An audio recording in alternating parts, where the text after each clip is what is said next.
राज्यामध्ये बेरोजगारी प्रचंड प्रमाणात वाढलेली आहे। सीएमआयचा जो रिपोर्ट देशाचा आला त्यामध्ये सुद्धा 6.5% वर अनएम्प्लॉयमेंट या देशामध्ये वाढलेले आहे आणि राज्य महाराष्ट्र राज्य हे उद्योगशील राज्य विकसनशील राज्य म्हणून स्वतःची पाठ थोपटून घेते, परंतु दुसऱ्या बाजूला मात्र बेरोजगारी वाढताना या ठिकाणी दिसते।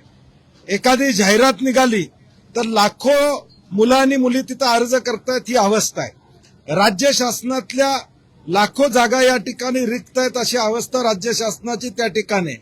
मोठमोठे पैसे खाण्यासाठी प्रोजेक्ट या ठिकाणी होत आहेत, परंतु मूलभूत नोकरी उपलब्ध करून देणारे प्रोजेक्ट किंवा नोकरी उपलब्ध करणारी व्यवस्था या बजेटमधून किंवा कुठल्याही बाबतीत होताना या ठिकाणी दिसत नाही। एकूण देशाच्या आकडेवारीत बघितलं तर राज्य हे एम्प्लॉयमेंटच्या बाबतीत सुद्धा आता पिछाडीवर आहे। औद्योगिक प्रगतीमध्ये तर आता राज्याचा नंबर हा 5 आणि 6 क्रमांकावर गेलेलाच आहे। याचाच अर्थ काय? उद्योग वाढत नाही म्हणजे रोजगार मिळत नाही, ही अवस्था या राज्याची त्या ठिकाणी झालेली आहे। फेल्युअर ऑफ गव्हर्नन्स हे दुर्दैवानं या वाक्यप्रचार त्या या राज्यातल्या एकूण कारभारासाठी या ठिकाणी वापरावं लागेल। एमपीएससीची मुलं सातत्यानं आंदोलन करतायत। एमपीएससीची भरती ज्यावेळी होते, जाहिरात निघते, जाहिरात निघाल्यानंतर परीक्षा होतात, परीक्षा झाल्यानंतर निकाल राखून ठेवले जातात, हे एक षडयंत्र आहे। मग तुम्ही जाहिरात देताना ज्या त्रुटी आहेत त्या जाहिरातीतल्या त्रुटी तुम्ही का काढत नाही? परत कोर्ट केसेस होतात आणि त्या भरतीला किंवा त्या निकालावर स्टे त्या ठिकाणी येतो। मग 50 वर्षानंतर 60 वर्षानंतर तुम्हाला एमपीएससी मधल्या जाहिराती सुद्धा तुम्हाला व्यवस्थित करता येत नाहीत का? एमपीएससीची जाहिरात ही चुकीची काढायची म्हणजे भरती लांबते आणि आर्थिक बोजा सरकारवर या ठिकाणी पडायला अजून 2-3 वर्ष वेळ लागतो, अशी अवस्था आहे। मधल्या काळात टंकलेखकांच्या विषयासंदर्भात देखील असाच प्रयत्न त्या ठिकाणी झाला। काही पोस्ट ही राज्यातली व्यापकत करण्यात आली। तुम्ही पोस्ट व्यापकत करत असताना किमान 3 वर्षाचा वेळ द्या की 2028 मध्ये या पोस्ट व्यापकत आम्ही करणार आहोत। मुलं किमान त्या पोस्टच्या दृष्टीनं अभ्यास करणार नाहीत, परंतु एकूणच ही सगळी भरती प्रक्रिया एमपीएससीची सुद्धा अशा पद्धतीनं करायची जेणेकरून तो विद्यार्थी हजर होऊ नये।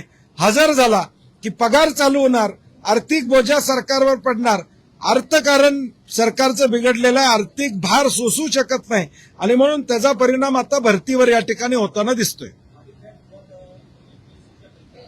नाही, मी म्हणलं तसं सरकार संवेदनशील नाही आहे, कारण की तुम्ही जाहिरात देतानाच लॉ डिपार्टमेंटची परवानगी घेत नाही का? लॉ डिपार्टमेंटकडनं जाहिरातीचा त्या ठिकाणी अनुमती घेत नाही का? मग त्यात त्रुटी कशा राहतात? जेणेकरून एखाद्या विद्यार्थीला वाटतं माझ्यावर अन्याय झालाय, मला कोर्टात जावं लागतं आणि मग ती प्रक्रिया सगळी थांबवली जाते आणि वर्ष 2-2 वर्ष या ठिकाणी अगदी प्रक्रिया थांबते आणि त्या ठिकाणी हे एक मी म्हणलं तसं षडयंत्र आहे।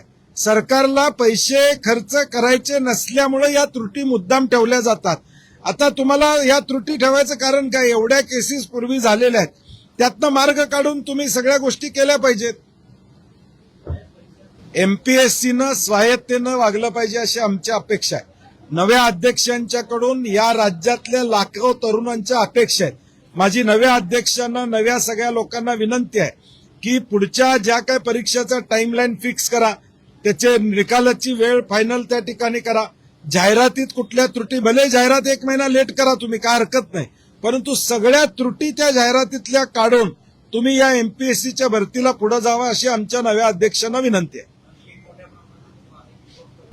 23-24 लाख विद्यार्थी नीटची परीक्षा देतात, 17 लाख विद्यार्थी सीबीएसईची परीक्षा देतात। या देशातलं सरकार 12 वर्ष आहे, 130 कोटी देशातल्या जनतेला न्याय देतो असं म्हणतंय।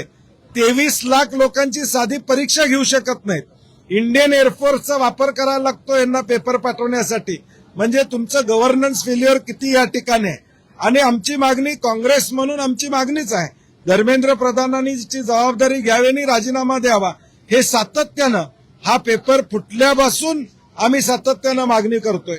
महाराष्ट्रात देखील त्याचे पालेमुळे बाहेर आलेले आहेत, त्यांच्यावर सुद्धा काय कारवाई केली सरकारनं? का चौकशी करून त्यांना सोडवलं जाणार आहे? या सगळ्याचं उत्तर सरकारनं देणं अपेक्षित आणि जे अविश्वासार्हता या नीट बदल निर्माण झालेले आहे, अविश्वासार्हता सीबीएसई बरोबर निर्माण झालेली आहे. ती विश्वासार्हता मिळवणं हे अत्यंत अवघड काम होणार आहे. विद्यार्थ्यांचे हाल झालेले आहेत, त्याला सर्वस्वी सरकार या ठिकाणी जबाबदार आहे. आविष्कार इन्फ्रा तुम्हाला देत आहे विविध लोकेशन्सवर एनए प्लॉट्स आणि प्राईम फ्लॅट्सचे प्रोजेक्ट्स. नंदिनी जाधव नगर, शांत निवांत कोल्हापुरात घर म्हणजेच नंदिनी जाधव नगर. मल्हार रामगिरी, तुमच्या स्वप्नातील बंगल्याची पहिली पायरी. मल्हार रामगिरी हातकणंगले. पॅनोरमा हिल्स आंबा, सह्याद्रीच्या कुशीत निसर्गाच्या सानिध्यात तुमचं स्वतःचं farm house. Padmavira City Jaysingpur, एक आधुनिक लाईफस्टाईल देणारा 1 and 2 BHK होम्सचा प्रोजेक्ट.